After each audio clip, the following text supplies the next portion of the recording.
밤마다 화장실 때문에 깨시나요? 아니면 새벽에 한두 번쯤은 어쩔 수 없다고 생각하시나요?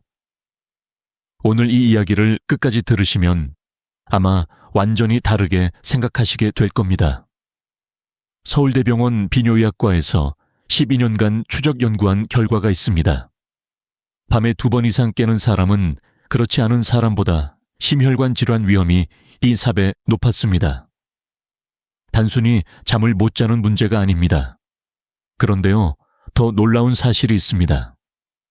이 연구에 참여한 사람들 중 87%는 신장도 정상이고 방광도 정상이었습니다. 검사 결과는 모두 깨끗했는데 왜 밤마다 깨어났을까요? 손주들과 놀아줄 체력도 없이 낮에 피곤해 하시는 분들, 자식들에게 짐이 될까봐 걱정하시는 분들, 이분들 대부분이 바로 이 문제 때문이었습니다. 저도 처음엔 이해가 안 됐습니다. 30년 넘게 환자를 보면서 저는 늘 생각했습니다. 검사가 정상이면 괜찮은 거 아닌가? 그런데 아니었습니다. 오늘 저는 왜 검사 결과가 정상인데도 밤마다 화장실에 가야 하는지 그 진짜 이유를 말씀드리겠습니다. 그리고 잠들기 전 아주 간단한 습관 하나로 어떻게 이 문제를 해결할 수 있는지도 알려드리겠습니다. 먼저 왜 이런 일이 일어나는지부터 설명드릴게요. 그 다음에 해결 방법을 3가지로 나눠서 하나하나 알려드리겠습니다. 복잡하지 않습니다. 집에 있는 것만으로 충분합니다. 돈도 거의 안 듭니다. 자, 이제 본격적으로 시작하겠습니다. 여러분, 혹시 이런 경험 있으신가요? 분명히 저녁에 물을 거의 안 마셨는데 자다가 갑자기 눈이 떠집니다. 시계를 보니 새벽 2시입니다. 아랫배가 살짝 묵직합니다. 아, 또 가야 하나. 억지로 참아보려 해도 잠이 안 옵니다. 결국 일어나서 화장실에 갑니다. 다시 누웠는데 이번엔 새벽 4시에 또 깹니다. 이번에도 마찬가지입니다. 소변량은 별로 없는데 그 느낌 때문에 깨버린 겁니다. 아침에 일어나면 머리가 무겁습니다. 몸은 자고 일어난 것 같지가 않습니다. 온종일 피곤합니다. 저는 이런 환자분들을 정말 많이 봤습니다. 68세 박순자 씨는 3년 동안 매일 밤 3번 이상 깨셨습니다. 처음엔 나이 탓이려니 했습니다. 그런데 점점 더 심해졌습니다. 낮에도 피곤하고 집중이 안 되고 기분도 안 좋아졌습니다. 손주가 놀러와도 놀아줄 힘이 없었습니다.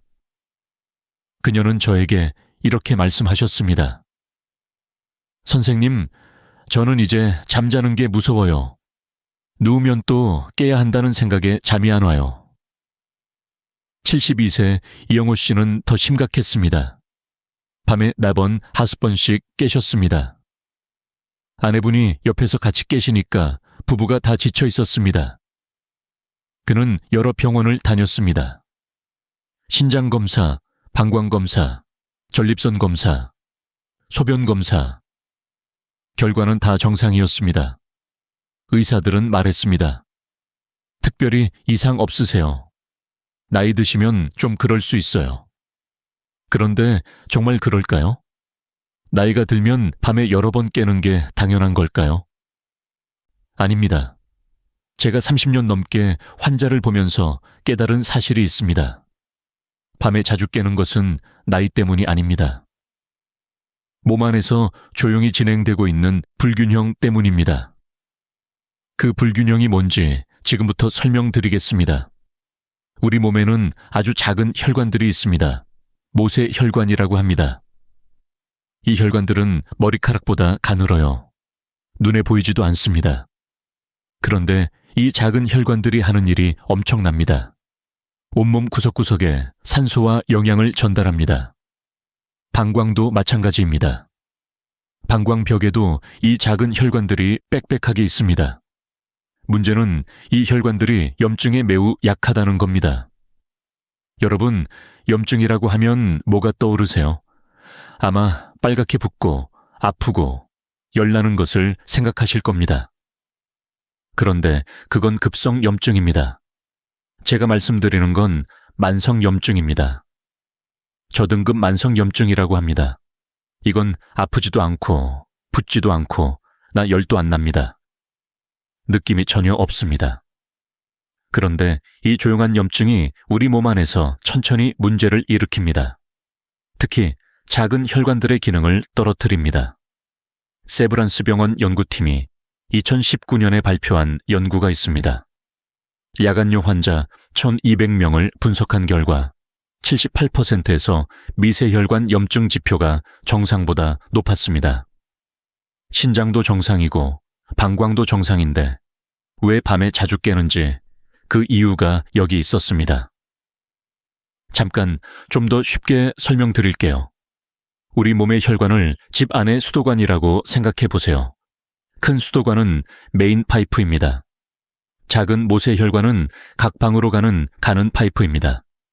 이 가는 파이프에 녹이 슬기 시작하면 어떻게 될까요? 물이 잘 안 흐릅니다. 각 방의 물 공급이 불안정해집니다. 우리 몸도 마찬가지입니다. 모세혈관에 염증이 생기면 혈류가 원활하지 않습니다. 방광 주변 신경에 산소와 영양 공급이 줄어듭니다. 신경이 충분한 영양을 못 받으면 어떻게 될까요? 과민해집니다. 아주 작은 자극에도 과도하게 반응합니다. 그래서 낮에는 괜찮던 소변량이 밤에는 문제가 됩니다. 낮에는 그 정도 양으로 화장실에 갈 필요가 없는데 밤에는 그 작은 양만으로도 뇌에 신호가 갑니다. 일어나. 화장실 가야 해. 이게 바로 검사 결과는 정상인데 밤에 자주 깨는 이유입니다. 여기서 한 가지 더 말씀드려야 할 게 있습니다. 많은 분들이 이렇게 생각하십니다. 밤에 화장실 가기 싫으니까 저녁에 물을 안 마셔야지. 이해합니다. 저도 그렇게 생각했던 적이 있습니다. 논리적으로 맞는 것 같잖아요. 물을 적게 마시면 소변도 적게 나온다. 그런데요, 우리 몸은 그렇게 단순하지 않습니다. 오히려 반대입니다. 물을 너무 적게 마시면 혈액이 농축됩니다. 진해진다는 뜻입니다.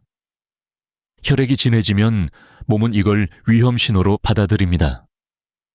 왜냐하면 진한 혈액은 심장에 부담을 주고 혈관벽을 손상시키고 혈전이 생길 위험을 높이기 때문입니다. 그래서 몸은 어떻게 반응할까요? 이 농축된 상태를 희석시키려고 합니다. 신장이 물을 배출하기 시작합니다. 혈액을 묽게 만들려고요. 결과가 뭘까요? 물을 안 마셨는데 오히려 소변이 더 자주 마렵습니다. 이걸 삼투압 조절이라고 합니다. 우리 몸은 항상 일정한 농도를 유지하려고 합니다. 너무 진해지면 물을 빼고 너무 묽어지면 물을 저장합니다. 그래서 저녁에 물을 참으면 참을수록 밤에 더 자주 깨게 됩니다. 많은 분들이 예상하지 못하는 사실입니다. 제가 아까 말씀드린 박순자 씨 기억하시죠? 3년 동안 밤에 3번 이상 깨셨던 분이요. 그녀의 생활 습관을 자세히 물어봤습니다. 저녁 6시 이후로는 물을 거의 안 드셨습니다. 국물도 안 드시고 과일도 피하셨습니다. 모두 화장실 때문이었습니다. 그런데 이게 오히려 문제를 악화시키고 있었습니다. 물만 문제가 아닙니다. 소금도 마찬가지입니다. 요즘 많은 분들이 저염식을 하십니다. 소금이 혈압에 안 좋다고 하니까요. 맞는 말입니다. 과도한 소금은 문제가 됩니다. 그런데 너무 적어도 문제입니다. 체내 나트륨이 부족하면 물이 혈관 안에 제대로 머물지 못합니다. 물이 혈관 밖으로 새어나갑니다. 그래서 낮에는 다리가 붓습니다. 그런데 밤에 누우면요. 낮 동안 조직에 고여있던 물이 다시 혈관으로 돌아옵니다. 신장은 이 갑자기 늘어난 체액을 처리해야 합니다. 결과는 또 화장실입니다. 이영호 씨가 정확히 이 경우였습니다. 그는 심혈관 건강을 위해 아주 싱겁게 드셨습니다. 거의 간을 안 하셨어요. 좋은 의도였습니다. 그런데 몸은 다른 방식으로 반응했습니다. 오후가 되면 발목이 붓고 밤에는 더 자주 화장실에 가야 했습니다. 그가 저에게 물었습니다. 선생님, 그럼 소금을 많이 먹으라는 말씀이세요? 아닙니다. 많이 먹으라는 게 아닙니다. 균형을 맞추라는 겁니다. 우리 몸에 필요한 건 적당한 양입니다. 너무 많아도 문제, 너무 적어도 문제입니다. 여기서 잠깐 제가 아주 중요한 이야기를 하나 더 해드려야 할 것 같습니다. 많은 분들이 모르시는 사실이 있습니다. 밤에 자주 깨는 것과 수면의 질은 완전히 다른 문제라는 겁니다. 무슨 말이냐면요. 어떤 분들은 밤에 한 번만 깨셔도 다시 잠들기가 너무 힘듭니다. 1시간, 2시간씩 뒤척이시다가 결국 새벽에 겨우 잠드십니다.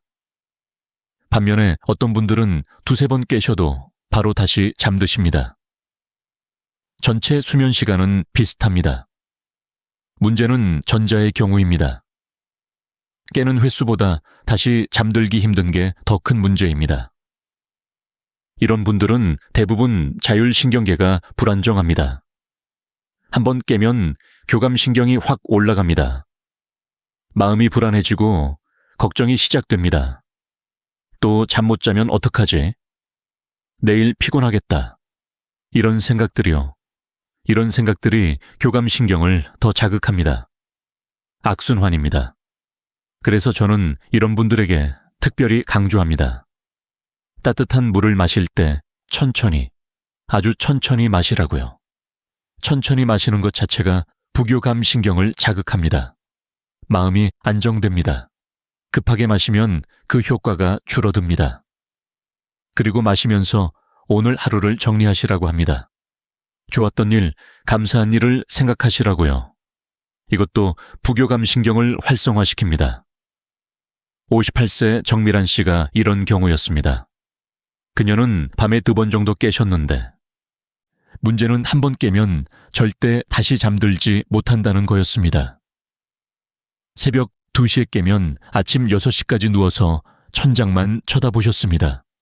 그녀의 자율신경 검사를 해봤습니다. 교감신경이 항상 과활성 상태였습니다. 늘 긴장하고 있는 거예요. 제가 따뜻한 물 방법을 알려드리면서 특별히 강조했습니다. 10분 이상 걸려서 드세요. 그리고 마시면서 좋은 생각을 하세요. 2주 후 그녀가 진료실에 오셨을 때 눈이 빛났습니다.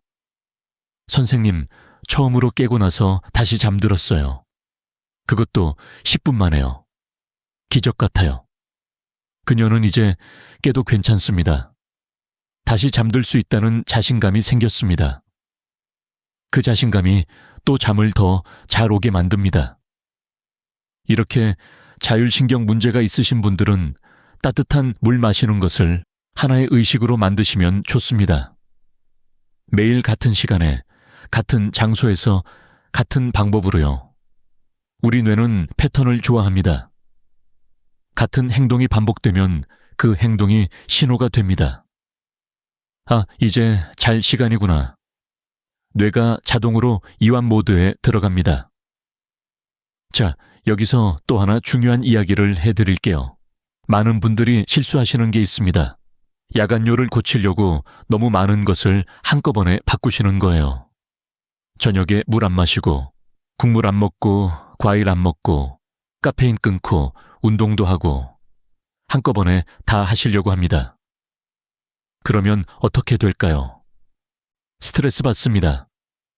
스트레스는 교감신경을 자극합니다. 교감신경이 올라가면 수면의 질이 떨어집니다. 결국 열심히 했는데 오히려 더 못 주무시게 됩니다. 그리고 포기합니다. 이것도 안 되네. 그래서 저는 항상 말씀드립니다. 한 번에 하나만 바꾸세요. 가장 먼저 따뜻한 물 방법부터 시작하세요. 이것만 2주 해보세요. 효과가 느껴지시면 그때 다음 걸 추가하세요. 천천히, 하나씩. 그게 오래 갑니다. 74세 송기범 씨가 좋은 예입니다. 그는 원래 성격이 급하셨습니다. 제가 방법을 알려드렸을 때 한꺼번에 다 하시겠다고 하셨습니다. 저녁 물 끊기, 산책하기, 발 담그기, 식사 시간 조절하기. 다요. 일주일 만에 포기하셨습니다. 너무 힘들어요. 귀찮아요. 제가 다시 말씀드렸습니다. 송 선생님, 따뜻한 물 마시는 것만 하세요. 딱 그것만요. 다른 건 다 잊으세요. 그렇게 하셨습니다. 2주 동안 따뜻한 물만요. 효과가 있었습니다. 밤에 깨는 횟수가 4번에서 4번으로 줄었습니다. 크지 않은 변화지만 느껴지는 변화였습니다. 그러니까 자신감이 생겼습니다. 이건 되네. 그 후에 저녁 산책을 추가하셨습니다. 또 2주, 깨는 횟수가 9번으로 줄었습니다. 그 다음에 발 담그기를 추가하셨습니다. 한 달 후, 그는 대부분의 밤을 한 번만 깨거나 아예 안 깨고 주무십니다. 그가 말씀하셨습니다. 선생님, 급하게 했으면 진작 포기했을 거예요. 천천히 하니까 됐어요. 맞습니다. 건강은 마라톤입니다. 단거리 경주가 아닙니다. 자, 이제 많은 분들이 궁금해 하시는 것들에 대해 더 자세히 답해 드릴게요. 선생님, 저는 당뇨가 있는데 괜찮을까요? 많이 물어보시는 질문입니다. 당뇨가 있으신 분들은 원래 야간뇨가 더 흔합니다. 혈당이 높으면 소변량이 늘어나기 때문입니다. 그래서 당뇨 관리가 가장 중요합니다. 혈당을 잘 조절하셔야 합니다. 따뜻한 물 방법은 당뇨가 있으셔도 안전합니다. 소금량이 아주 적고 레몬의 당분이 거의 없으니까요. 다만 혈당이 잘 조절되지 않으시는 분은 효과가 제한적일 수 있습니다. 먼저 혈당 관리에 집중하시고 그 다음에 이 방법을 추가하시는 게 좋습니다. 67세 황정숙 씨가 이 경우였습니다. 그녀는 당뇨가 있으셨고 밤에 4초번씩 깨셨습니다. 제가 따뜻한 물 방법을 알려드렸지만 처음 2주는 큰 변화가 없었습니다. 그래서 혈당 관리부터 다시 점검했습니다. 식단을 조절하고 약 복용을 더 철저히 하셨습니다. 한 달 후 공복 혈당이 안정되기 시작했습니다. 그러자 야간 배뇨 횟수도 줄기 시작했습니다. 3개월 후 그녀는 밤에 5번 정도만 깨십니다. 완전히 없어지진 않았지만 확실히 나아졌어요. 살 것 같아요. 선생님, 전립선이 좀 크다는데요. 이것도 효과 있을까요? 남성분들이 많이 물어보십니다. 전립선 비대가 있으시면 야간뇨의 원인이 복합적입니다. 전립선이 요도를 압박해서 소변이 잘 안 나오고 방광이 완전히 비워지지 않으니까요. 이런 경우는 비뇨기과 치료가 기본입니다. 약물 치료나 경우에 따라 시술이 필요할 수 있습니다. 하지만 따뜻한 물 방법을 함께 하시면 도움이 됩니다. 전립선 치료로 물리적인 문제를 해결하고 이 방법으로 순환과 신경 문제를 개선하시는 거죠. 71세 김동수 씨가 이 경우였습니다. 그는 전립선 비대로 약을 드시고 계셨습니다. 그런데도 밤에 3, 4번 깨셨습니다. 비뇨기과 선생님이 약으로는 이 정도가 한계예요 하셨습니다. 제가 따뜻한 물 방법을 추가로 알려드렸습니다. 한 달 후 깨는 횟수가 2번으로 줄었습니다. 선생님, 약만 먹을 때보다 확실히 나아요. 둘 다 하니까 시너지가 나는 것 같아요. 선생님, 잠들기 전에 약을 먹어야 하는데 물이랑 같이 먹어도 되나요? 좋은 질문입니다. 네, 괜찮습니다. 약을 드실 때 따뜻한 물에 소금, 레몬 넣은 것으로 드셔도 됩니다. 다만 일부 약은 레몬과 상호작용할 수 있습니다. 특히 고혈압 약 중 일부요. 확실하지 않으시면 약사님이나 의사 선생님께 먼저 여쭤보시는 게 좋습니다. 선생님, 레몬이 위에 안 좋지 않나요? 위산 역류가 있어서요. 레몬은 산성이지만 체내에 들어가면 알칼리성으로 변합니다. 그래서 대부분의 경우 위에 부담이 크지 않습니다. 하지만 위산 역류가 심하신 분, 윅외양이 있으신 분은 조심하셔야 합니다. 레몬을 빼시거나 아주 적은 양만 넣으세요. 또는 레몬 대신 오이 한 조각을 넣으셔도 됩니다. 오이에도 칼륨과 항산화 물질이 있습니다. 맛이 더 부드럽고요. 62세 이선희 씨가 위산 역류가 있으셨습니다. 레몬을 넣으면 속이 쓰리다고 하셨습니다. 오이로 바꾸셨습니다. 효과는 비슷했고 속도 편하셨습니다. 선생님, 정말 효과가 있는 건가요? 과학적 근거가 있나요? 솔직히 말씀드리겠습니다. 따뜻한 물에 소금, 레몬을 넣어 마시는 것에 대한 대규모 임상시험은 아직 없습니다. 야간요 치료제로 공식 인정된 것도 아닙니다. 하지만 각 성분의 효과는 과학적으로 잘 알려져 있습니다. 따뜻한 물이 혈관을 이완시킨다는 것, 적절한 나트륨이 체액 균형에 필수라는 것, 시트레이트가 염증에 도움이 된다는 것, 이런 것들은 수많은 연구로 입증되어 있습니다. 제가 이 방법을 권하는 이유는 3가지입니다. 첫째, 안전합니다. 부작용이 거의 없습니다. 둘째, 비용이 안 듭니다. 특별한 것을 살 필요가 없습니다.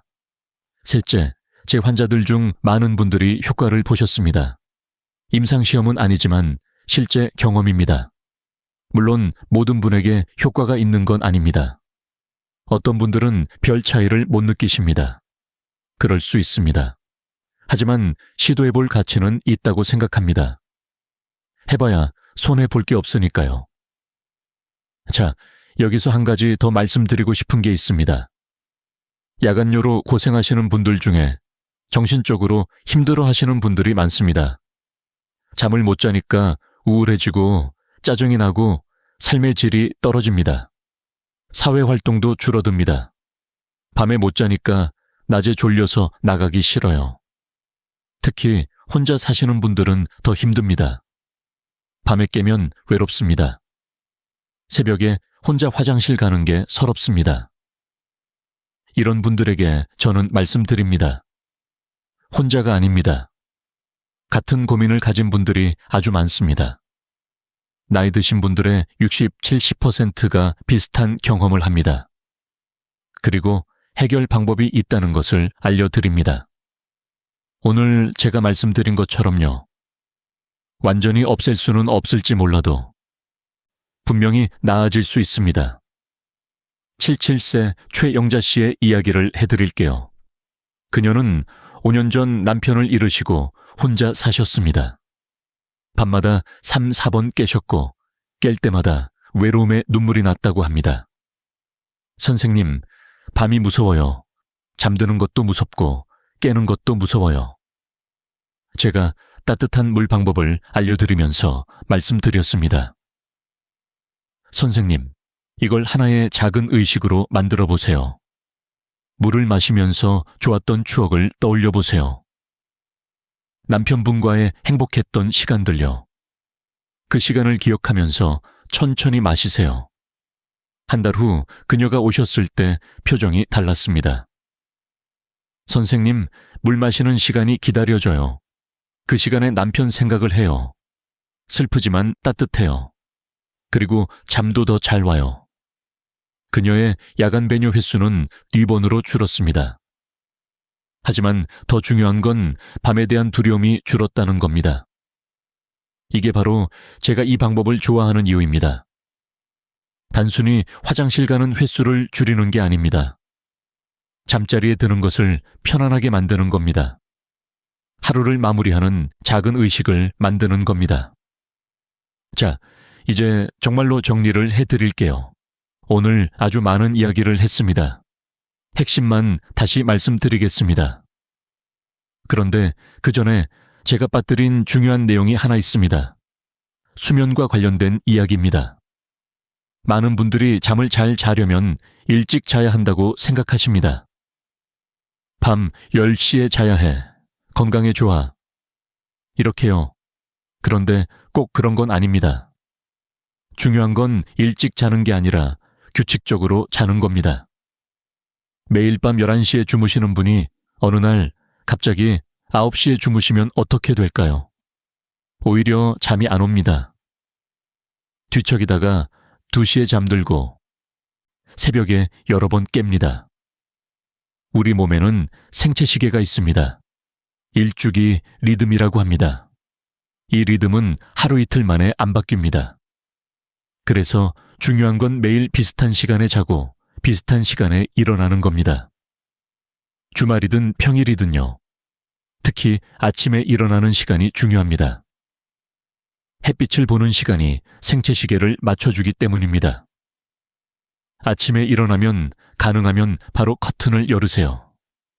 밝은 빛이 눈에 들어오면 뇌가 알아챕니다. 아, 아침이구나. 그러면 그 시점부터 약 14-16시간 후에 멜라토닌이 나오기 시작합니다. 잠이 오는 겁니다. 반대로 아침에 어둡게 지내시면 생체시계가 뒤로 밀립니다. 저녁에 잠이 안 오고 밤중에 자주 깨게 됩니다. 66세 박영철 씨가 이런 경우였습니다. 그는 퇴직 후로 특별히 일어날 이유가 없어서 늦잠을 주무셨습니다. 어떤 날은 8시에, 어떤 날은 10시에, 어떤 날은 낮 12시에 일어나셨습니다. 그러다 보니 밤에 잠이 안 왔습니다. 새벽 2시, 3시에야 겨우 잠드셨습니다. 그리고 밤새 여러 번 깨셨습니다. 제가 말씀드렸습니다. 선생님, 매일 아침 7시에 일어나세요. 주말에도요. 일어나면 바로 커튼 여세요. 처음엔 힘들어 하셨습니다. 졸려서 죽겠어요. 그런데 2주쯤 지나니까 몸이 적응했습니다. 밤 11시쯤 되면 자연스럽게 졸려오기 시작했습니다. 그리고 깨는 횟수도 줄었습니다. 그가 말씀하셨습니다. 선생님, 퇴직하고 나서 시간 개념이 없어졌었는데 다시 리듬이 생기니까 좋아요. 낮에도 더 활기차고요. 이렇게 생체시계를 맞추는 것도 야간류 개선에 도움이 됩니다. 따뜻한 물 방법과 함께 하시면 더 효과적입니다. 자, 이제 또 하나 중요한 이야기를 해드릴게요. 잠자리 환경에 대한 겁니다. 여러분의 침실 환경은 어떠신가요? 너무 밝지 않나요? 너무 시끄럽지 않나요? 온도는 적당한가요? 이런 것들이 수면의 질에 큰 영향을 미칩니다. 그리고 수면의 질이 떨어지면 밤에 더 자주 깨게 됩니다. 가장 중요한 건 어둡게 하는 겁니다. 잠잘 때 침실은 완전히 어두워야 합니다. 작은 불빛도 수면을 방해합니다. TV 대기 등 휴대폰 불빛, 거리 가로등빛 이런 것들이요. 빛이 들어오면 뇌가 아직 낮이라고 착각합니다. 멜라토닌 분비가 줄어듭니다. 잠이 얕아지고 자주 깨게 됩니다. 암막 커튼을 쓰시는 게 좋습니다. 안 되면 수면 안대라도 쓰세요. 온도도 중요합니다. 잠잘 때 이상적인 온도는 20도 정도입니다. 좀 서늘한 느낌이요. 너무 따뜻하면 잠이 깊이 들지 않습니다. 땀이 나면서 깨기도 하고요. 반대로 너무 추우면 혈관이 수축해서 순환이 안 좋아집니다. 그것도 잠을 방해합니다. 겨울에는 난방을 너무 세게 틀지 마세요. 이불을 두껍게 덮는 게 낫습니다. 여름에는 에어컨을 적절히 사용하시고 너무 차갑지 않게요. 그리고 침구도 중요합니다. 베개가 편하신가요? 너무 높거나 낮지 않나요? 베개가 안 맞으면 목이 불편해서 자주 깹니다. 호흡이 불편해지기도 하고요.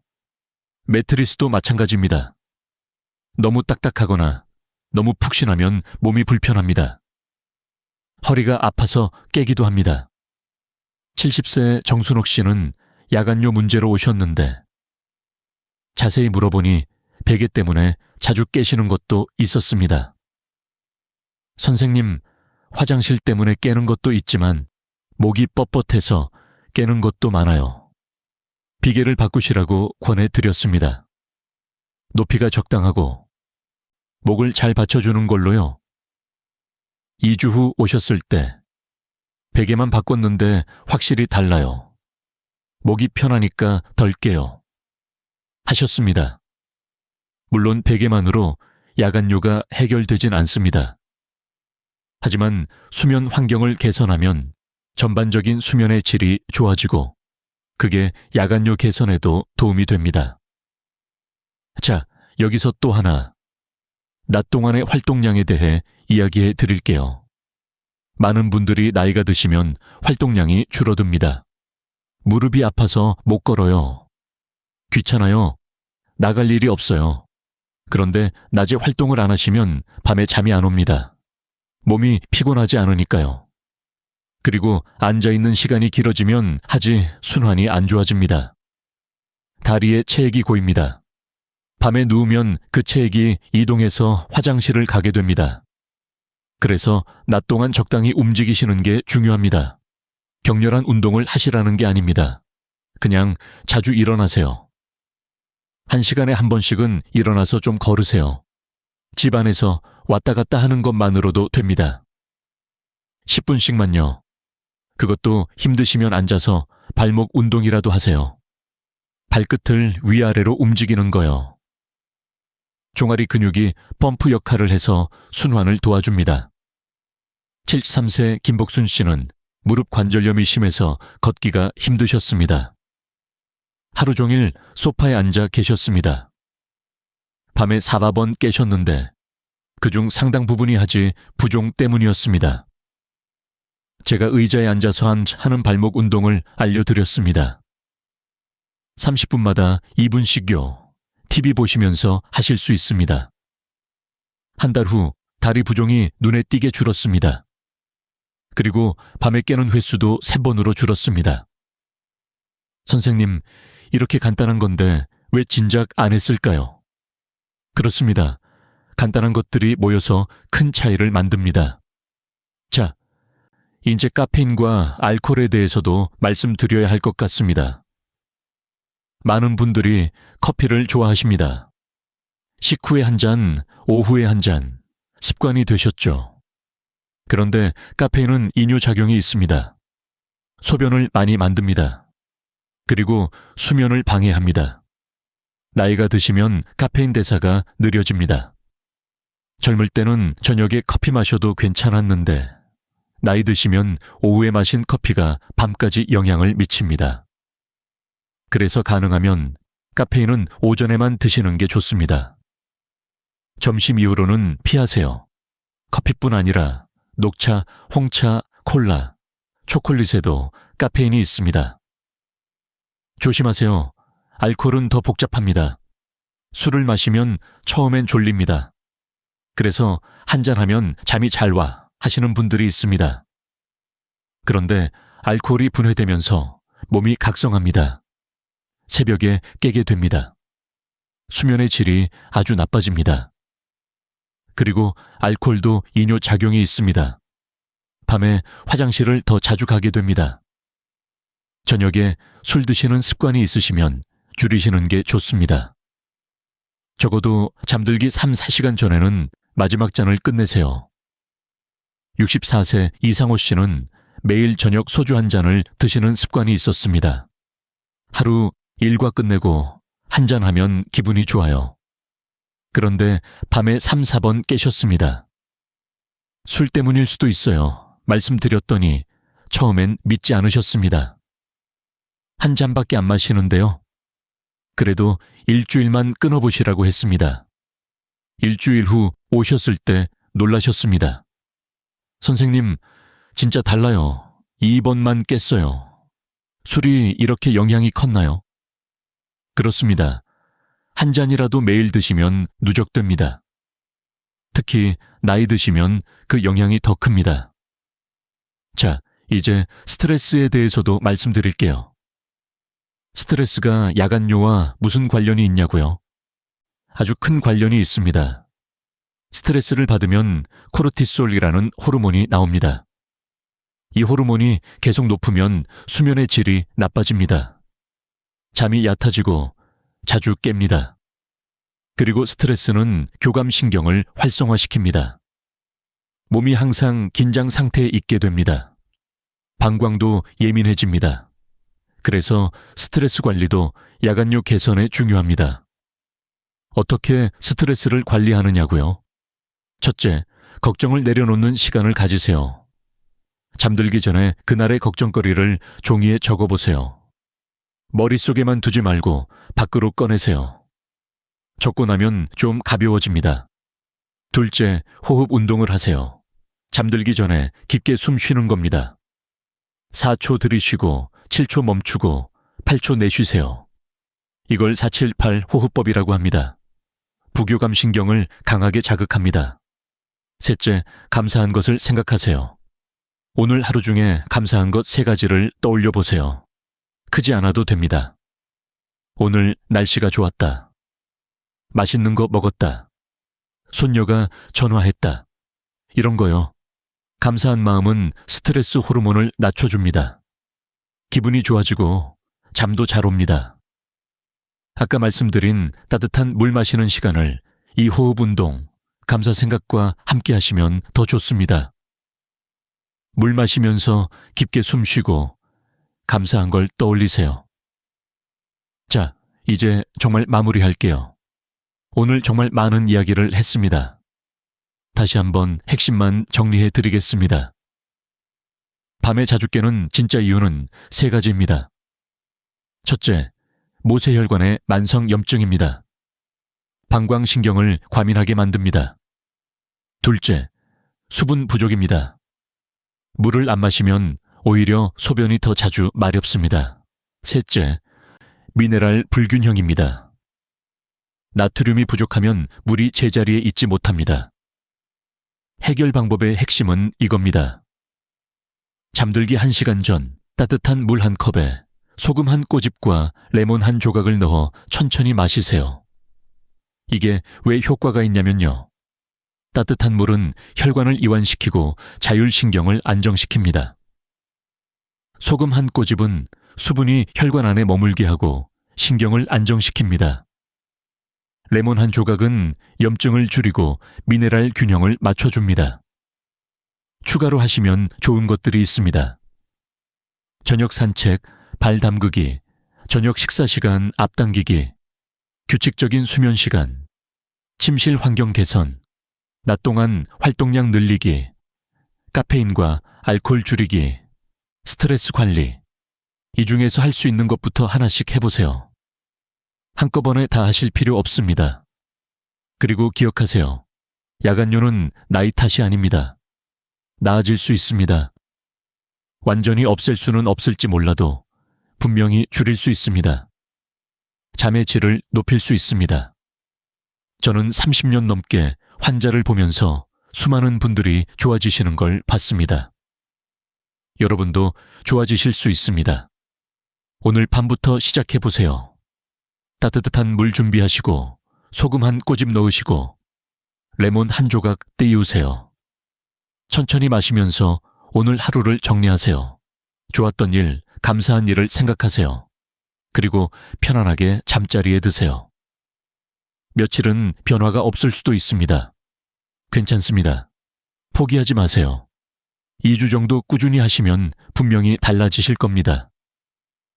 아침에 눈을 떴을 때 머리가 맑고 몸이 가벼운 느낌, 그 느낌을 다시 찾으실 수 있습니다. 밤이 더 이상 두렵지 않게 될 겁니다. 저는 여러분 모두가 깊은 잠, 편안한 밤을 되찾으시길 진심으로 바랍니다. 이 이야기가 도움이 되셨다면 댓글에 여러분의 경험을 남겨주세요. 해봐야겠다. 나도 같은 고민이 있다. 이런 이야기들이요. 서로에게 힘이 됩니다. 그리고 주변에 밤에 자주 깨시는 분이 계시다면 이 영상을 공유해 주세요. 누군가에겐 정말 필요한 정보일 수 있습니다. 우리 부모님, 친척 어르신, 이웃 어르신께 알려드리세요. 좋아요와 구독도 부탁드립니다. 더 좋은 건강 정보로 찾아뵙겠습니다. 여러분의 건강을 응원합니다. 건강하세요. 잘 주무세요. 가볍게 일어나세요. 감사합니다. 밤에 자주 깨는 진짜 이유는 세 가지입니다. 첫째, 모세혈관의 만성염증입니다. 이게 방광신경을 과민하게 만듭니다. 둘째, 수분 부족입니다. 물을 너무 안 마시면 오히려 소변이 더 자주 마렵습니다. 셋째, 미네랄 불균형입니다. 특히 나트륨이 부족하면 물이 제자리에 있지 못합니다. 이 세 가지가 복합적으로 작용해서 밤마다 여러분을 깨우는 겁니다. 그렇다면 어떻게 해야 할까요? 다행히 방법이 있습니다. 그리고 놀랍게도 아주 간단합니다. 제가 환자들에게 알려드리는 방법이 있습니다. 잠들기 1시간 전에 따뜻한 물 한 컵을 마시는 겁니다. 그런데 그냥 물이 아닙니다. 여기에 아주 작은 소금 한 꼬집과 레몬 한 조각을 넣습니다. 처음에 이 말을 들으면 대부분 이상하다는 표정을 지으십니다. 선생님, 자기 전에 물을 마시라고요? 그럼 더 자주 깨는 거 아니에요? 이해합니다. 상식과 반대되는 것처럼 들리니까요. 그런데 이게 왜 효과가 있는지 설명드리면 다들 고개를 끄덕이십니다. 하나씩 설명드릴게요. 먼저 따뜻한 물입니다. 따뜻한 물이 몸에 들어가면 혈관이 살짝 이완됩니다. 특히 모세혈관이요. 수축되어 있던 작은 혈관들이 열리면서 혈류가 좋아집니다. 이게 왜 중요할까요? 아까 말씀드렸죠. 모세혈관 염증이 방광신경을 과민하게 만든다고요. 그런데 혈류가 좋아지면 신경에 산소와 영양 공급이 늘어납니다. 신경이 안정됩니다. 과민 반응이 줄어듭니다. 또 하나 따뜻한 물은 자율신경계를 이완시킵니다. 우리 몸에는 교감신경과 부교감신경이 있습니다. 교감신경은 긴장, 부교감신경은 이완을 담당합니다. 잠을 잘 자려면 부교감신경이 우세해야 합니다. 따뜻한 물을 마시면 부교감신경이 활성화됩니다. 몸이 이완 모드로 들어갑니다. 마치 따뜻한 목욕을 하면 졸려지는 것과 같은 원리입니다. 그래서 물 온도가 중요합니다. 차가운 물은 오히려 혈관을 수축시킵니다. 교감신경을 자극합니다. 우리가 원하는 효과와 정반대입니다. 너무 뜨거운 물도 좋지 않습니다. 위를 자극해서 오히려 몸이 긴장합니다. 적당히 따뜻한 물, 손을 담갔을 때 편안한 정도의 온기가 가장 좋습니다. 다음은 소금입니다. 소금이요, 혈압에 안 좋지 않아요. 이 질문을 정말 많이 받습니다. 걱정되시는 거 이해합니다. 그런데 제가 말씀드리는 건 아주 작은 양입니다. 맛도 거의 느껴지지 않을 정도의 한 꼬집입니다. 티스푼 반도 안 됩니다. 이 정도 양은 혈압에 전혀 영향을 주지 않습니다. 고혈압 환자분들도 안전하게 드실 수 있습니다. 그럼 왜 넣는 걸까요? 아까 설명드렸죠. 물이 혈관 안에 머물려면 적절한 나트륨이 필요합니다. 나트륨이 물을 붙잡아주는 역할을 합니다. 자기 전에 소금을 아주 조금 섭취하면 밤새 혈관 내 수분이 안정적으로 유지됩니다. 물이 조직으로 새어나가지 않습니다. 혈액 농도가 급격히 변하지 않습니다. 그러면 신장이 갑자기 물을 배출할 필요가 없어집니다. 밤중에 화장실 갈 일이 줄어드는 겁니다. 또 하나 중요한 점이 있습니다. 나트륨은 신경 기능에도 필수적입니다. 나트륨이 부족하면 신경이 불안정해집니다. 과민해집니다. 적절한 나트륨은 신경을 안정시킵니다. 방광신경도 마찬가지입니다. 과민 반응이 줄어듭니다. 마지막으로 레몬입니다. 레몬 한 조각 혹은 레몬즙 몇 방울입니다. 그냥 향 때문에 넣는 거 아니에요? 아닙니다. 레몬은 아주 중요한 역할을 합니다. 레몬에는 비타민 C와 항산화 물질이 들어 있습니다. 그리고 시트레이트라는 성분이 있습니다. 시트레이트가 뭘 하냐면요. 미세혈관의 염증 반응을 완화시킵니다. 아까 말씀드린 그 조용한 만성 염증 있죠. 그걸 줄여주는 데 도움이 됩니다. 여기서 잠깐 더 자세히 설명드릴게요. 우리 몸의 혈관 안쪽에는 내피세포라는 것이 있습니다. 이 세포들이 혈관을 매끄럽게 코팅하고 있어요. 마치 파이프 안쪽에 바른 코팅제처럼요. 이 내피세포가 건강해야 혈액이 잘 흐릅니다. 혈관이 유연하게 확장되고 수축됩니다. 그런데 만성 염증이 있으면 이 내피세포가 손상됩니다. 혈관이 뻣뻣해지고 혈류가 안 좋아집니다. 레몬의 시트레이트는 이 내피세포를 보호하는 데 도움이 됩니다. 염증 물질의 생성을 줄여주고 산화 스트레스로부터 세포를 보호합니다.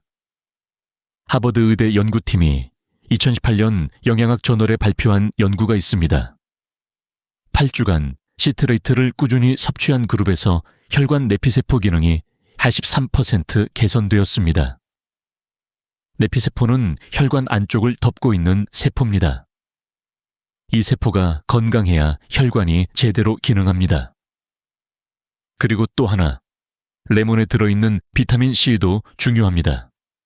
비타민 C는 콜라겐 합성에 필수적입니다.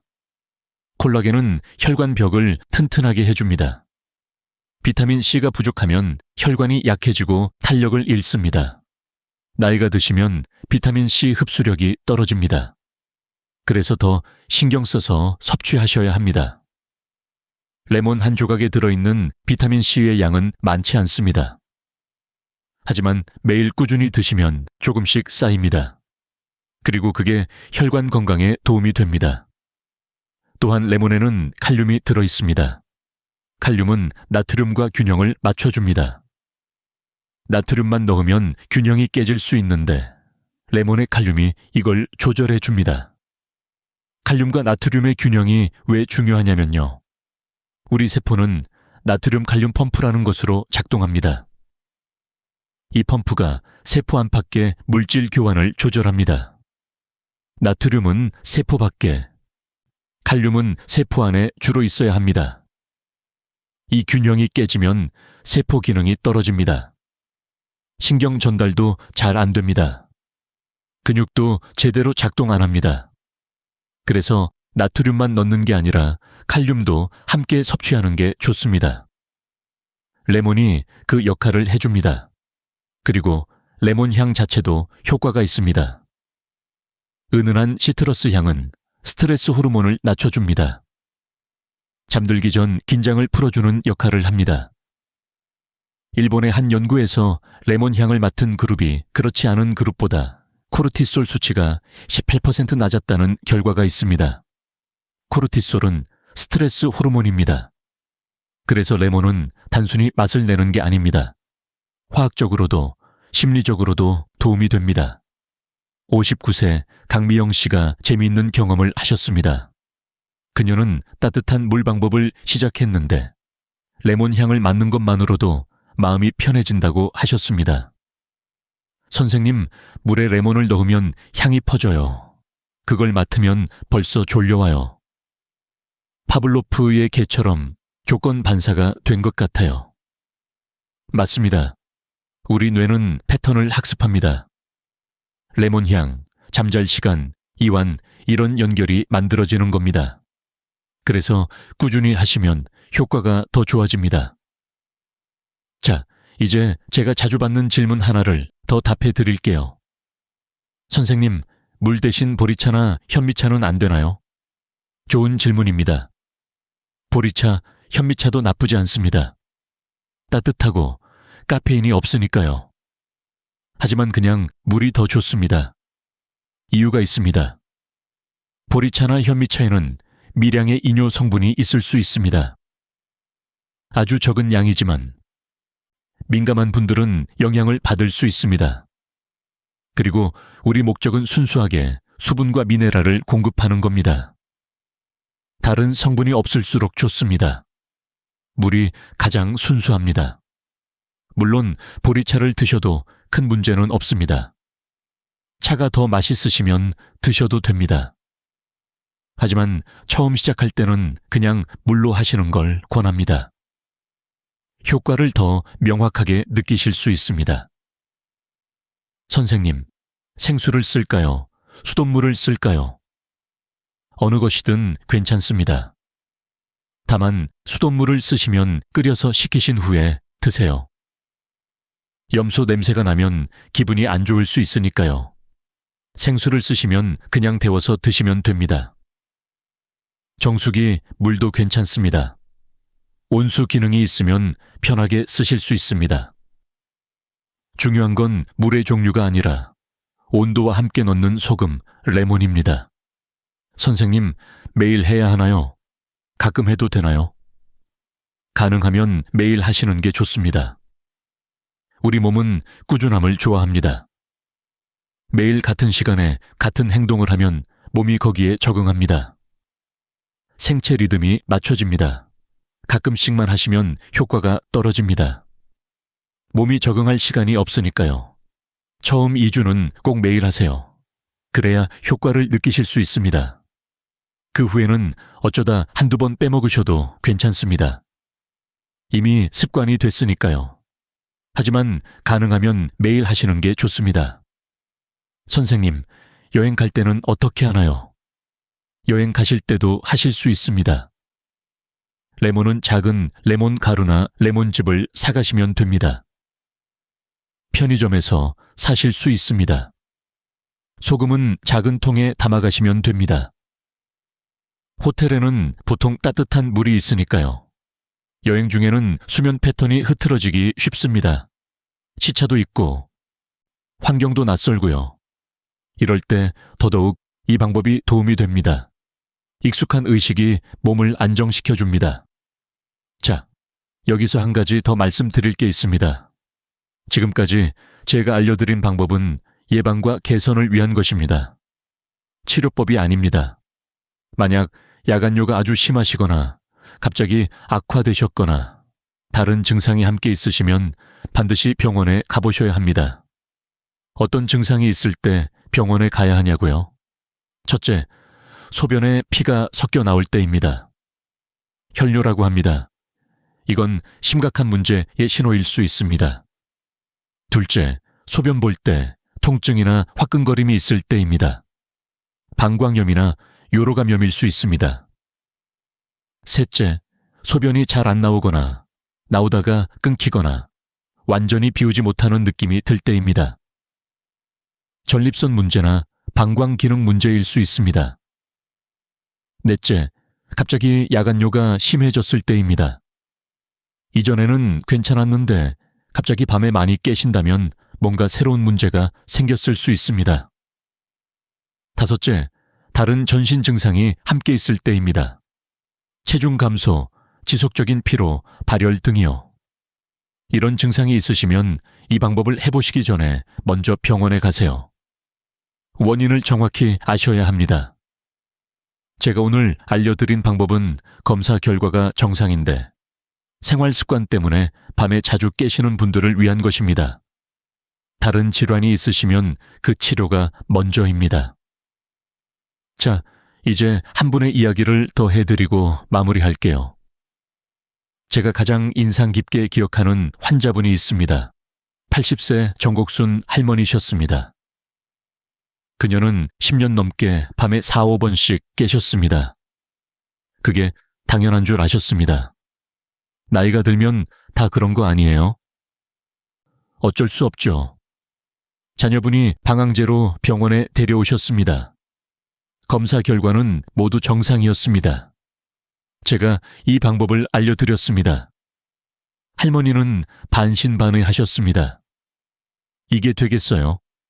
10년인데 그래도 해보시겠다고 하셨습니다. 손녀가 매일 저녁 물을 준비해 드렸습니다. 따뜻하게 데워서 소금 조금 넣고 레몬 한 조각 띄워서요. 첫 주는 변화가 없었습니다. 둘째 주도 비슷했습니다. 셋째 주에 작은 변화가 왔습니다. 5번에서 4번으로 줄었습니다. 한 달이 지나자 3번이 됐습니다. 2달이 지나자 2번이 됐습니다. 석 달 후 진료실에 오셨을 때 할머니의 얼굴이 환해지셨습니다. 선생님, 어젯밤에 한 번밖에 안 깼어요. 새벽 5시예요. 거의 아침이잖아요. 10년 만에 처음이에요. 그녀의 눈가에 눈물이 맺혔습니다. 이제 밤이 안 무서워요. 누우면 잠이 와요. 한 번만 깨니까 피곤하지도 않아요. 낮에 손녀랑 놀아줄 힘이 생겼어요. 그녀의 며느리도 말씀하셨습니다. 어머니가 완전히 달라지셨어요. 표정이 밝아지셨어요. 예전엔 항상 피곤해 하셨는데 지금은 활기차세요. 이게 제가 이 방법을 계속 권하는 이유입니다. 10년 된 문제도 나아질 수 있습니다. 80세에도 달라질 수 있습니다. 늦지 않았습니다. 물론 모든 분이 이렇게 극적으로 좋아지시는 건 아닙니다. 어떤 분은 조금만 나아지시고 어떤 분은 별 차이를 못 느끼시기도 합니다. 하지만 시도해볼 가치는 있습니다. 해봐야 손해볼 게 없으니까요. 돈도 안 들고 부작용도 없고 집에서 할 수 있습니다. 자, 정리해 드릴게요. 따뜻한 물은 혈관을 이완시키고 자율신경을 안정시킵니다. 소금 한 꼬집은 수분이 혈관 안에 머물게 도와주고 신경을 안정시킵니다. 레몬 한 조각은 염증을 줄이고 미네랄 균형을 맞춰줍니다. 이 세 가지가 합쳐지면 밤새 몸의 균형이 유지됩니다. 방광신경이 안정됩니다. 밤에 깨는 횟수가 줄어듭니다. 그렇다면 어떻게 마셔야 효과가 있을까요? 구체적인 방법을 알려드리겠습니다. 첫째, 시간입니다. 잠들기 약 1시간 전에 마시세요.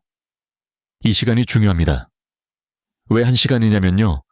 몸이 흡수하고 조절할 시간이 필요하기 때문입니다. 너무 직전에 마시면 몸이 적응할 시간이 없습니다. 오히려 방광에 부담이 갈 수 있습니다. 1시간 전에 마시면 잠들기 전까지 물이 흡수되고 분포되고 안정됩니다. 잠자리에 들 때쯤이면 몸이 균형 상태에 들어갑니다. 둘째, 양입니다. 한 컵 약 200ml 정도면 충분합니다. 종이컵 하나 분량입니다. 너무 많이 마실 필요 없습니다. 우리 목적은 수분을 왕창 공급하는 게 아닙니다. 몸의 균형을 맞춰주는 겁니다.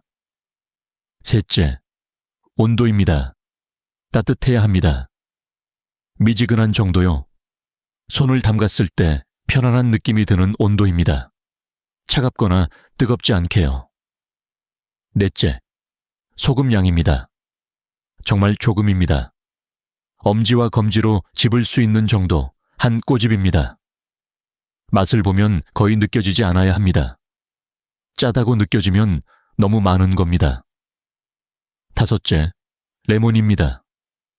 얇게 자른 한 조각을 넣거나 레몬즙 3-4방울 정도면 됩니다.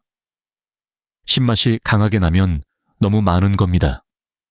은은하게 느껴지는 정도가 좋습니다. 여섯째, 마시는 방법입니다. 천천히 마시세요. 한꺼번에 들이키지 마시고요. 왜냐하면 천천히 마셔봐야 몸이 조절할 시간이 생깁니다. 급하게 마시면 신장에 갑자기 부담이 갑니다. 효과가 떨어질 수 있습니다. 5분에서 10분 정도 걸려서 천천히 조금씩 마시세요. 이게 기본 방법입니다. 어렵지 않죠? 그런데 몇 가지 주의사항이 있습니다. 신부전이 있으신 분, 의사에게 수분 제한을 받으신 분은 반드시 전문가와 상의하세요. 이런 분들은 수분 섭취를 조심해야 합니다. 만성 신장병이 심하신 분도 마찬가지입니다. 칼륨 제한이 필요한 경우 레몬을 빼셔야 할 수도 있습니다. 하지만 대부분의 분들, 특히 생활 습관 때문에 밤에 자주 깨시는 분들은 안전하게 하실 수 있습니다. 자, 이제 실제로 이 방법을 적용한 분들의 이야기를 해드릴게요. 아까 말씀드린 박순자 씨 기억하시죠? 3년 동안 밤에 3번 이상 깨셨던 68세 여성분이요. 제가 이 방법을 설명드렸을 때 그녀도 처음엔 반신반의하셨습니다. 선생님, 자기 전에 물을 마시라니 그동안 일부러 안 마셨는데요. 이해합니다. 기존 생각과 완전히 반대니까요. 그래도 한번 해보시겠다고 하셨습니다. 첫 3일은 별 변화가 없었다고 합니다. 여전히 2, 3번 깨셨습니다. 그런데 일주일쯤 되니까 변화가 느껴지기 시작했습니다.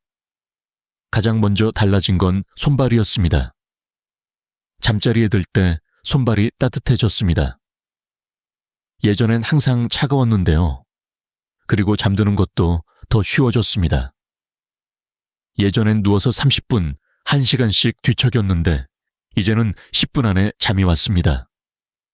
2주 후에 진료실에 오셨을 때 그녀의 표정이 확연히 달랐습니다. 선생님, 어젯밤에 한 번밖에 안 깼어요. 그것도 새벽 5시예요. 거의 6시간을 내리잤어요. 3년 만에 처음이에요. 그녀의 눈에 눈물이 고였습니다. 잠을 이렇게 푹 자본 게 너무 오랜만이에요.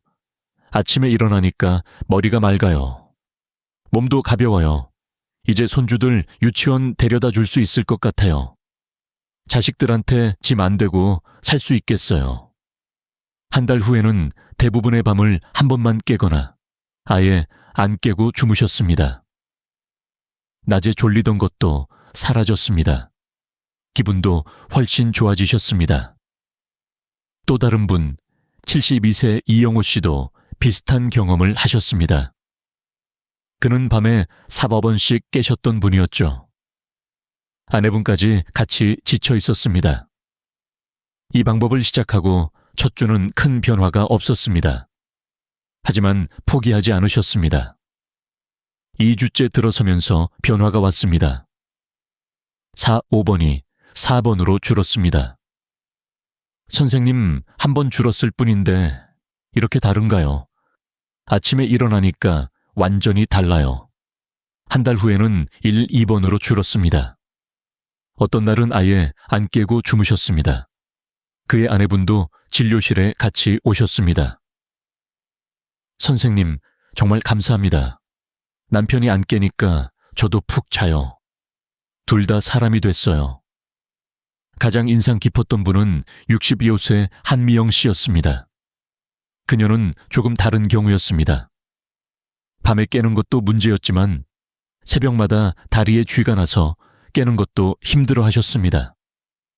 선생님, 잠을 자다가 갑자기 종아리가 뭉쳐요. 너무 아파서 소리를 지르면서 깨요. 이것도 사실 비슷한 원인입니다. 순환 문제, 미네랄 불균형이 근육 경련을 일으킨 겁니다. 이 방법을 시작하고 일주일 만에 다리 쥐가 거의 사라졌습니다.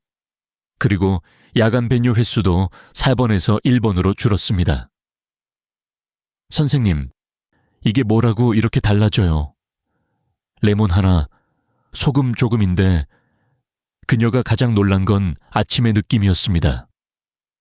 예전엔 아침에 일어나면 머리가 무겁고 온몸이 뻣뻣했어요. 지금은 가볍고 개운해요. 진짜 잠을 잔 느낌이에요. 이런 이야기를 들을 때마다 저는 다시 한번 확신합니다. 우리 몸은 정말 대단하다고요.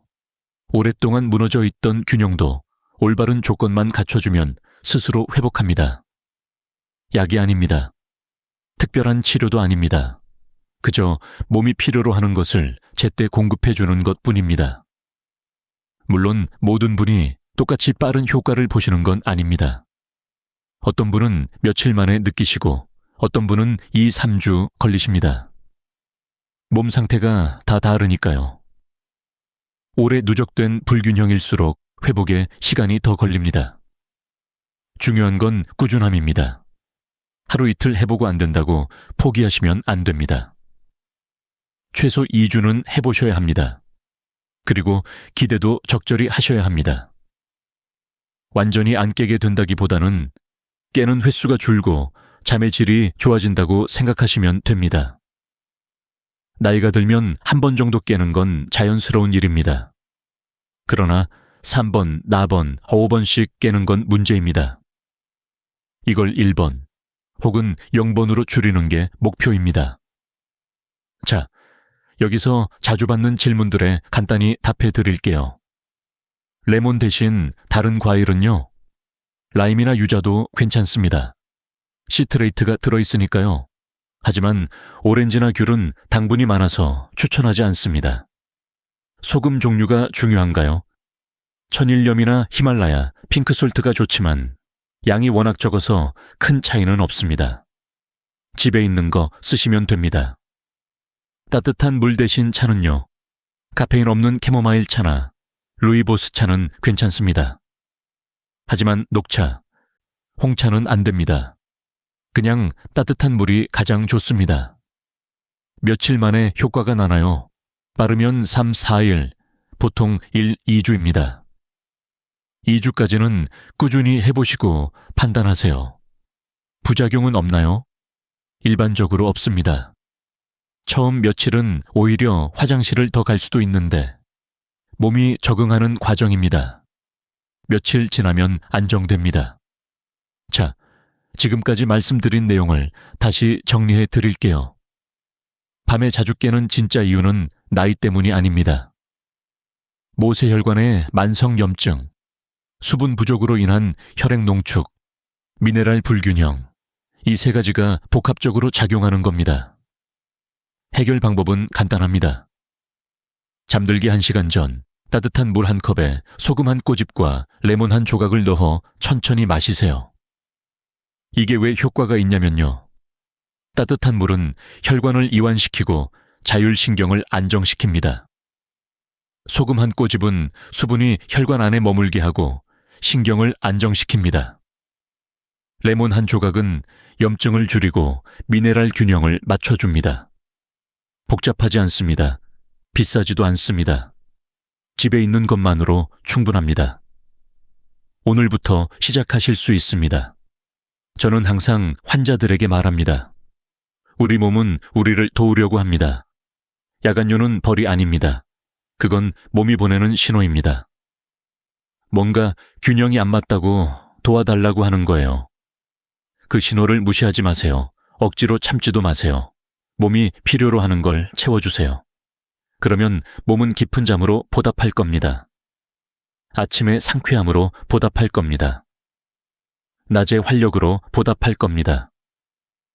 오늘 이 이야기가 여러분에게 도움이 되셨길 바랍니다. 잠 못 이루는 밤이 힘드시다는 거 저는 압니다. 하루 이틀도 아니고 몇 년씩 그러시면 정말 지치시죠. 그래도 희망을 가지세요. 방법은 있습니다. 그리고 그 방법은 멀리 있지 않습니다. 부엌에 있습니다. 따뜻한 물, 소금 한 꼬집, 레몬 한 조각. 오늘 밤부터 시작해 보세요. 그런데 여기서 끝이 아닙니다. 효과를 더 높이는 보조 방법도 알려드릴게요. 이건 선택사항입니다. 앞에서 알려드린 따뜻한 물 방법이 핵심이고 지금 말씀드리는 건 추가로 하시면 더 좋다는 겁니다. 첫 번째는 저녁 산책입니다. 저녁 식사 후 30분에서 1시간 정도 가볍게 걸으시면 좋습니다. 빠르게 걸을 필요 없습니다. 동네를 천천히 한 바퀴 도는 정도면 충분합니다. 왜 저녁 산책이 도움이 될까요? 낮 동안 다리에 고인 체액이 움직이면서 순환됩니다. 걸으면 종아리 근육이 펌프 역할을 합니다. 정맥혈을 심장으로 밀어 올려줍니다. 이렇게 낮 동안 고인 체액이 미리 순환되면 밤에 누웠을 때 갑자기 체액이 이동하는 현상이 줄어듭니다. 그만큼 밤에 화장실 가는 횟수도 줄어듭니다. 그리고 걷기 자체가 부교감 신경을 활성화시킵니다. 저녁에 가볍게 걸으면 몸이 이완 모드로 들어갑니다. 잠들기가 훨씬 쉬워집니다. 76세 최영수 씨가 좋은 예입니다. 그는 밤에 3, 4번 깨시던 분이었습니다. 따뜻한 물 방법을 시작하면서 저녁 산책도 함께 하셨습니다. 한 달 후 결과가 놀라웠습니다. 깨는 횟수가 1번 이하로 줄었습니다. 그리고 오후에 다리 붓는 것도 거의 사라졌습니다. 그가 말씀하셨습니다. 선생님, 저녁에 아내랑 같이 걸으니까 대화도 하고 기분도 좋아지고 잠도 잘 와요. 일석삼조입니다. 두 번째 보조 방법은 발 담그기입니다. 잠들기 30분에서 1시간 전에 따뜻한 물에 발을 담그시는 겁니다. 너무 뜨겁지 않게 편안한 온도로요. 10분에서 15분 정도면 충분합니다. 이게 왜 효과가 있냐면요. 발에는 수많은 혈관과 신경이 있습니다. 따뜻한 물에 담그면 말초혈관이 확장됩니다. 혈류가 좋아집니다. 특히 하지순환이 안 좋으신 분들, 손발이 찬 분들에게 아주 좋습니다. 발을 담그면 몸 전체가 따뜻해지는 느낌이 듭니다. 그리고 발 담그기는 부교감 신경을 강하게 자극합니다. 긴장이 풀리고 졸음이 옵니다. 자연스럽게 잠들 준비가 됩니다. 63세 윤미숙 씨는 10년 넘게 손발이 차갑고 밤에 자주 깨시던 분이었습니다. 제가 발 담그기를 권해드렸습니다. 처음엔 귀찮다고 하셨습니다. 매일 하기 힘들다고요. 그래서 말씀드렸습니다. 매일 안 하셔도 됩니다. 일주일에 3, 4번만 하세요. 그녀가 2주 정도 하시고 나서 진료실에 오셨을 때 표정이 완전히 달랐습니다. 선생님, 발 담그는 게 이렇게 좋은 줄 몰랐어요. 담그고 나면 몸이 녹는 것 같아요. 잠도 금방 와요. 그녀의 야간 배뇨 횟수는 4번에서 1번으로 줄었습니다. 그리고 손발이 찬 것도 많이 나아졌습니다. 세 번째 보조 방법은 저녁 식사 시간 조절입니다. 잠들기 최소 3시간 전에는 저녁 식사를 마치시는 게 좋습니다. 왜냐하면 식사 후에는 소화를 위해 혈류가 위장으로 집중됩니다. 이때 잠을 자면 수면의 질이 떨어집니다. 그리고 늦은 식사는 혈당을 올립니다. 혈당이 높으면 소변량이 늘어납니다. 당뇨가 없으셔도 마찬가지입니다. 특히 국물 요리, 찌개, 탕 같은 것을 늦게 드시면 밤에 화장실 가는 횟수가 확실히 늘어납니다. 수분 섭취가 많아지니까요. 그래서 저녁은 가능하면 일찍, 그리고 국물보다는 건더기 위주로 드시는 게 좋습니다. 69세 김정호 씨가 이 경우였습니다. 그는 저녁을 늦게 드시는 습관이 있었습니다. 밤 8시, 9시에 드시는 경우도 많았습니다. 그리고 찌개를 아주 좋아하셨습니다. 제가 저녁 식사 시간을 6시 이전으로 당기시고 국물을 줄이시라고 권해드렸습니다. 처음엔 힘들어 하셨습니다. 배가 고프다고요. 그래서 말씀드렸습니다. 배가 고프시면 저녁 전에 간식을 드세요. 견과류나 과일 같은 거요. 대신 저녁은 일찍 드시고 국물은 줄이세요. 한 달 후 그는 깨는 횟수가 4번에서 2번으로 줄었습니다. 그리고 아침에 속이 편해졌다고 하셨습니다. 소화도 잘 되고요. 자, 보조 방법 3가지를 정리해 드릴게요. 첫째, 저녁 산책입니다. 30분에서 1시간 천천히 걸으세요. 둘째, 발 담그기입니다.